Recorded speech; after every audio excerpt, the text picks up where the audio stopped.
Chang University Newsroom.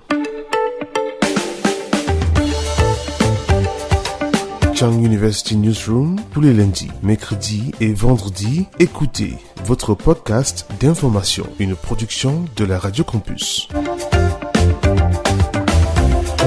Retrouvez l'actualité sur le campus de l'Université de Chang dans votre podcast Chang University Newsroom, une présentation d'Indrish Asongo. Bonjour et bienvenue à cette édition de votre podcast Chang University Newsroom. Nous sommes le 1er du mois d'août. Dans ce numéro, gros plan sur la cérémonie de proclamation solennelle des résultats de l'année universitaire 2024-2025 à l'Université de Chang. Elle a eu lieu hier, 31 juillet, au centre des conférences Sa Majesté Njoubessi Mathias. Vous entendrez dans notre rubrique l'invité du jour, le professeur Nadine Machikou, vice-recteur chargé des enseignements, de la professionnalisation et du développement des TIC. Nous vous ferons écouter l'intégralité de l'allocution qu'elle a prononcée à cette occasion. Au cours de cette cérémonie, les meilleures thèses de doctorat soutenues au cours de l'année 2024-2025 ont été primées. Dans la rubrique consacrée à la thèse du jour, le docteur Ezekiel Kukwa, qui est le meilleur docteur de la Chang School of Arts and Social Sciences, nous parlera de la sienne. C'est un travail scientifique de philosophie. Voilà pour la manchette. L'actualité du jour.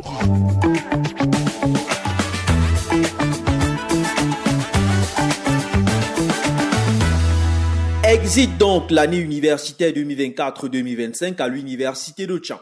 La cérémonie solennelle de proclamation des résultats a eu lieu le jeudi 31 juillet 2025 sous la présidence du recteur, le professeur Roger Tsafagnan Fosso. Cette fête à l'excellence a permis de distinguer les étudiants qui ont mieux performé à l'occasion de cette année universitaire. Par exemple, les auteurs des meilleures thèses ont reçu leur carton de félicitations. Il s'agit du docteur Ezekiel Kukwa pour la Chang School of Arts and Social Sciences, docteur Cédric Meitan pour la Chang School of Economics and Management, docteur Volvian Safi Fogo pour la Chang School of Science and Technology, docteur Nadia Hilary Djoukondassi pour la Chang School of Agricultural and Environmental Sciences. Arrêtons-nous par exemple sur le docteur Ezekiel Kukwa, auteur de la meilleure thèse de la Chang School of Arts and Social Sciences. Anglophone d'expression, originaire de Bélo dans le département du Boyo, région du Nord-Ouest. C'est à l'Université de Chang qu'il choisit de mener toutes ses études universitaires, notamment en philosophie. Le 8 mai 2025, ce membre du personnel administratif de l'UDS soutient à 27 ans une thèse de doctorat sur le philosophe américano-franco-britannique Thomas Paine. Au micro de Elvis Ali, le docteur Kukwa indique les raisons de son choix d'étudier la philosophie. De même, il réagit après avoir été solennellement distingué. I will first of all tell you that God's work is indeed in it. I started this philosophy in first semester UPSIT. I didn't do the philosophy in lower SIT simply because I lacked finances. And in UPSIT, I had the privilege to beg for a friend's book to start the philosophy. And today, I am with the philosophy. What really pushed me to engage into philosophical thoughts was the decency of the people, the way they reason, the way they see the society, and the way they conceive ideas. And today, I even think that it has helped me to be able to see the society in a different way. I have been able now to see myself as the lamp that can bring light to the people, and that is why I really think I engage in the philosophy to be the light that my people will want. When you work hard, you will definitely receive the result. The recognition of yesterday was just part of it. Let me first of all remind you, in March 2025, I was the best candidate selected to attend an administrative training in Spain, where I had another seminar still sent by the University of Chang in Nigeria to talk on decolonization of Africa. So that one of yesterday, it was just another way of saying continue working. It's true that there were emotions to be recognized by an institution like that of the University of Chang. If you are hardworking, determined, I normally like to talk of the 4 Ds. That's determination, desire, discipline, and devotion, because they have been my key strength in doing this work. Soulignons que le premier de chaque établissement a reçu le prix du recteur de l'Université de Chang. Dans ce registre, la moyenne la plus élevée est celle de Anne-Brenda Zonche, lauréate de l'Institut des Beaux-Arts avec une moyenne de 17,49 sur 20. Fait majeur, le meilleur de la faculté des sciences juridiques et politiques est de nationalité tchadienne. Son nom, Boris Mamadjibey, il a eu une moyenne de 16,84 sur 20. Il a obtenu la note de 18,5 sur 20 pour son mémoire de master professionnel en droit de l'homme, droit pénal international, droit international humanitaire. Le dit mémoire portait notamment sur la protection du droit à la dignité des personnes détenues de la maison d'arrêt et de correction de Klessoum en Djamena au Tchad. Indiquons également que la Commercial Bank a primé le vice-major de chaque établissement. Quant à Orange Cameroun, il a remis des gratifications aux premiers de chaque niveau de tous les établissements. La Anda Simose Scholarship, qui récompense les meilleurs lauréats du master professionnel en géologie, mine et pétrole, a été une fois de plus attribuée. Yann Pavel Dangan, Hassana Fout et Blaise Ayan Talam sont les lauréats pour cette année. Ils ont respectivement occupé la première, la deuxième et la troisième place. La valeur des gratifications est dans l'ordre décroissant de 75 000 francs CFA, 50 000 francs CFA et 25 000 francs CFA.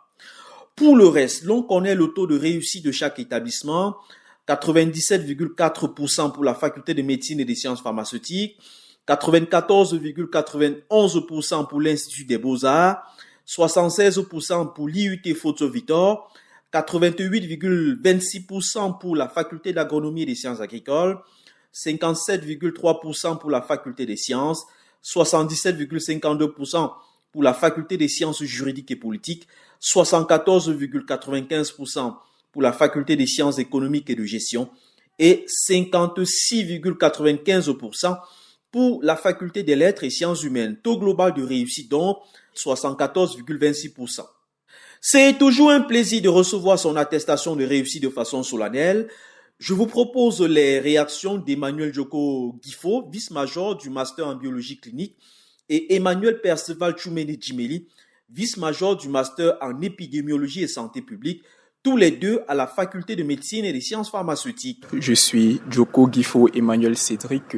J'ai obtenu cette année 2024-2025 mon master en biologie clinique option hématologie médicale. J'ai été très honoré d'obtenir la mention très bien en occupant le 2e rang dans ma promotion. Le fait de recevoir mon attestation en public à l'Amphimil, ça a été un réel plaisir parce que ça a été le couronnement de 5 années de dur labeur et c'était encore une très bonne expérience de pouvoir être honoré devant mes maîtres, devant les camarades. Pour la suite, je compte marquer mon empreinte dans le domaine de la biologie clinique, plus spécifiquement dans l'option hématologie. Je compte m'investir dans le domaine de la recherche, beaucoup plus axé sur les pathologies qui concernent l'hémostase en général. Tchoumeni Djimeli Emmanuel Perceval, je viens d'obtenir mon master 2 en épidémiologie et santé publique. C'était vraiment un réel plaisir pour moi de faire cet exercice qui n'a pas été du tout facile malgré les embûches et les obstacles que nous avons réussi à braver et avoir un diplôme que l'on méritait. C'était vraiment une expérience à nul autre pareil et je crois que cet exercice m'a permis d'apprendre davantage en ce qui concerne la persévérance, le travail en équipe, surtout la consistance parce que n'eût été le travail quotidien, petit soit-il, nous n'aurons pu décrocher cette mention-là. J'ai eu une moyenne de 16,61 et je suis vice-major pour cette année académique 2024-2025. J'étais vraiment émotionnée et un réel plaisir pour moi. C'était pas une expérience comme les autres, ma toute première, bien évidemment. J'étais vraiment contente d'avoir pu atteindre un objectif que je m'étais fixé et de voir encore mes proches contents était encore plus plaisant. J'espère, à travers les compétences que j'ai acquises durant mon cursus, d'avoir une place de choix dans les grandes écoles du monde, pourquoi pas, et faire un doctorat en épidémiologie pour performer mon savoir et apporter ma pierre dans la construction du système de santé du Cameroun. Je précise qu'à ce rendez-vous de célébration de l'excellence, le recteur de l'UDS a délivré une adresse d'une 40aine de minutes. Elle fera l'objet d'une capsule spéciale. L'invité du jour.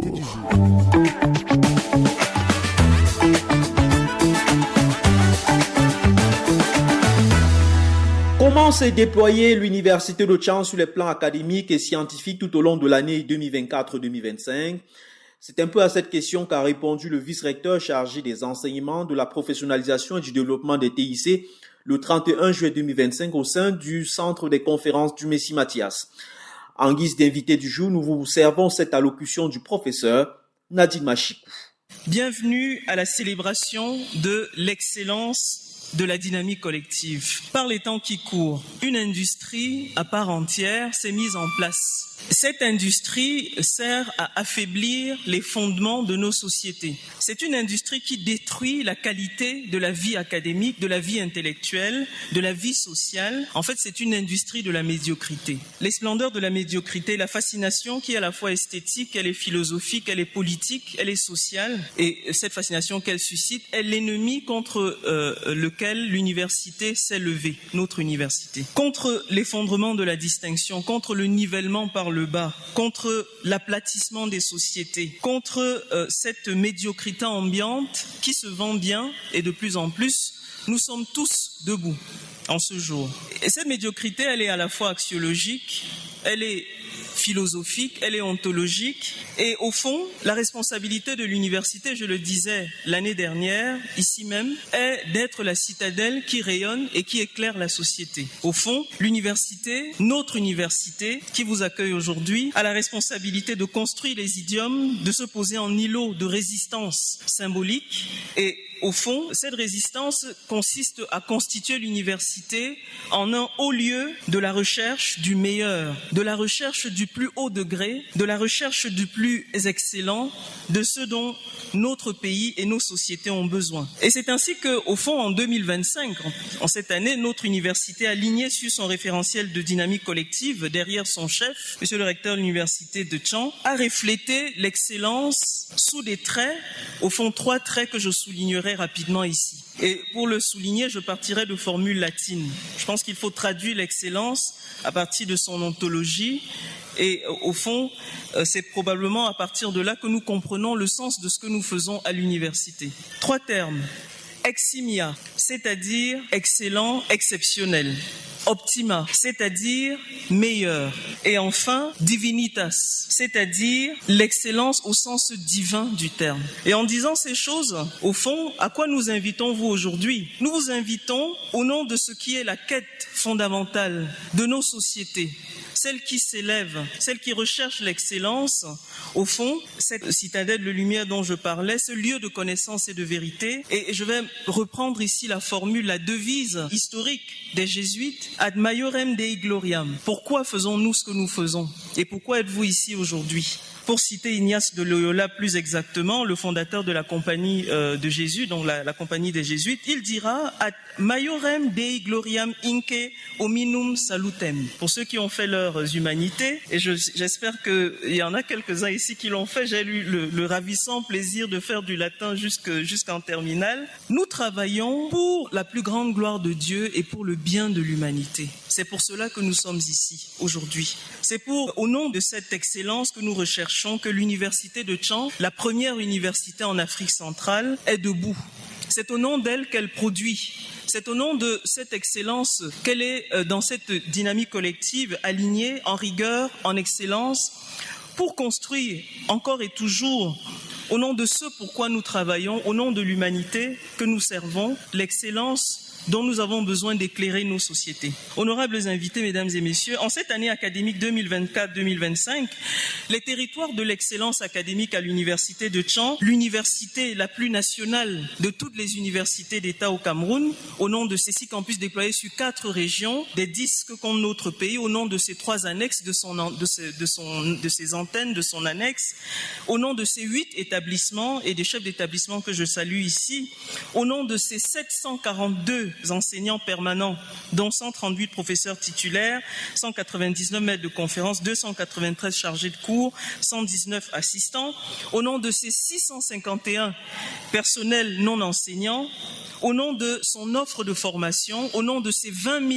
509 étudiants, dont 74 en capacité, 14 900 en licence, 5 100 en master, 723 en doctorat, au nom de ces 2100 étudiants étrangers, probablement le plus gros effectif dans notre université, au nom de toutes ces forces qui portent, qui reflètent, qui travaillent, qui œuvrent, qui produisent, qui portent l'excellence, nous vous accueillons ici en ce jour. Et cette excellence que nous portons ici s'ajoute à des prouesses de notre université, prouesses internationales, notamment son classement dans l'économie de la respectabilité, dans l'éthique du travail, dans la respectabilité, dans, au fond, la valorisation de l'excellence. Notre université est la première, une fois de plus, en Afrique centrale, CEAC ici entendu. Il s'agit d'une éthique du travail, il s'agit de l'effort, il s'agit du sacrifice de vous tous, chers enseignants, chers personnels administratifs que nous célébrons aujourd'hui. Merci pour tout ce que vous faites, au fond, en cette année où l'innovation de notre université s'ajoute à son positionnement au service de la société. Je voudrais dire que nous avons, une fois de plus, à l'université de Tchang, nous avons innové, nous avons été en première ligne de la route qu'il faut tracer pour les sociétés à travers les policy briefs. Comme vous le savez, désormais la connaissance ne doit pas simplement servir à une circulation interne, elle doit être portée au plus près de ceux qui gouvernent, de ceux qui dirigent nos sociétés. Dans les masters, dans les doctorats, cette connaissance a été célébrée à travers 120 policy briefs produits. Nous avons en cette année, une fois de plus, en innovation, à travers la prise en charge d'une catastrophe que nous avons subie, nous avons été l'université qui a mis à la connaissance de la société comment comprendre, au fond, les dynamiques au cœur de l'effondrement de la falaise de Forékétchan. Autant de choses qui permettent de dire que nous avons une université à tous égards qui célèbre la connaissance et qui est cette citadelle qui éclaire toute la société. Now that the year ends, I wish to send my own well wishes to all our students, especially to those who are leaving our university for now. I share their excitement at the prospect of being part of this great institution, the best in Central Africa and probably beyond. Congratulations to all of us. Congratulations for persevering, for completing, for supporting excellence in our university. You can be justly proud of your achievement, and I'm sure that the very people who have supported your studies, I'm talking to the families and parents who are here invited, the sponsors, the lecturers, the community, are happy for their sacrifices and yours. Thank you for being here. Thank you, and we celebrate our university, we celebrate our country and his chief, President Paul Biya. Thank you for your kind attention. La thèse du jour.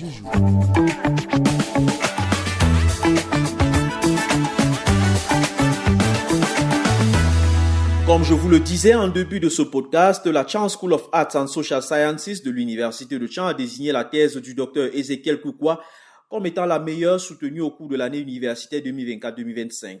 Ce travail de recherche de philosophie porte sur le concept de gouvernement républicain.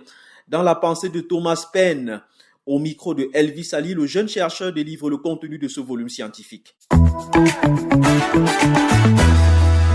Dr. Kukwa Ezekiel, thank you so much for the opportunity to talk to you in the framework of our program. The thesis that you defended is in philosophy. Can you enlighten us a little bit on what your thesis was focused on, the problem that you tackled, and what were the objectives of this thesis? Thank you so much for this opportunity. I defended on the 8th of May 2025 on the concept of Republican government in the works of Thomas Paine. This Thomas Paine is a revolutionist, the guy who fought for the American independence. Why I chose Thomas Paine is because I think Africa or Cameroon in particular still need that revolution to become a developed country, which today I think have more of the resources the world needs, but they are still underdeveloped. So the problem I tackled in this thesis was to know the possibilities of people's happiness under the Republican institutions, because I discovered that the people were normally represented because of a common interest or a general interest, and today we have been diverted.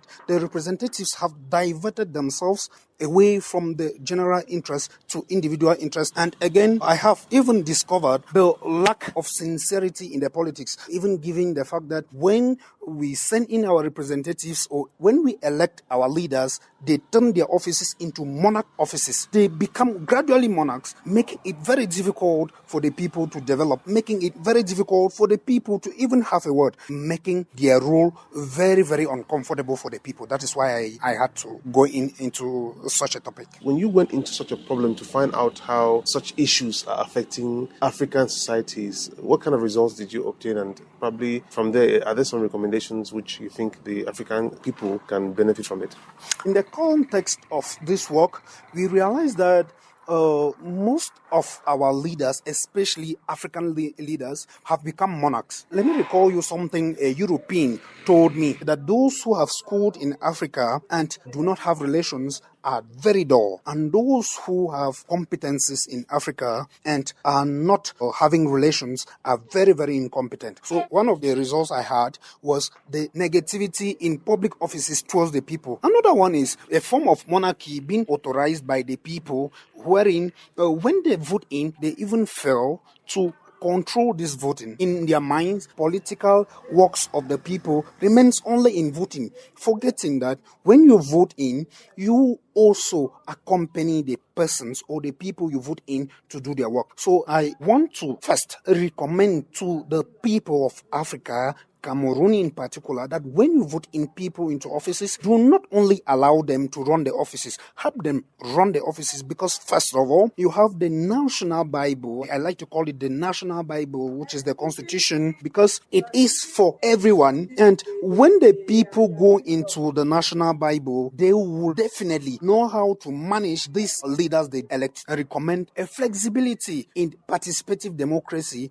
where the people will not only sit and watch the representatives or the leaders role, but they will participate. In fact, a form of democracy where the leadership will be brought back to the people right at their doors. This participative democracy, I promoted it towards a public dialogue that would take into considerations the voice of everyone. A public dialogue that would bring back social justice, not just to the leaders, but to the people. In this same vein, I recommended that we should go back to a deep implementation of decentralization with the notions of council industrialization. Decentralization with council industrialization in the fact that we cannot develop all at once. When we take resources, we match them, we share them every year to councils, it doesn't bring development. We can concentrate or concentrate our resources into different areas per year. Which means, let me just take an example. We take our resources this year, we send them to the West, we divide them into councils, we will definitely develop.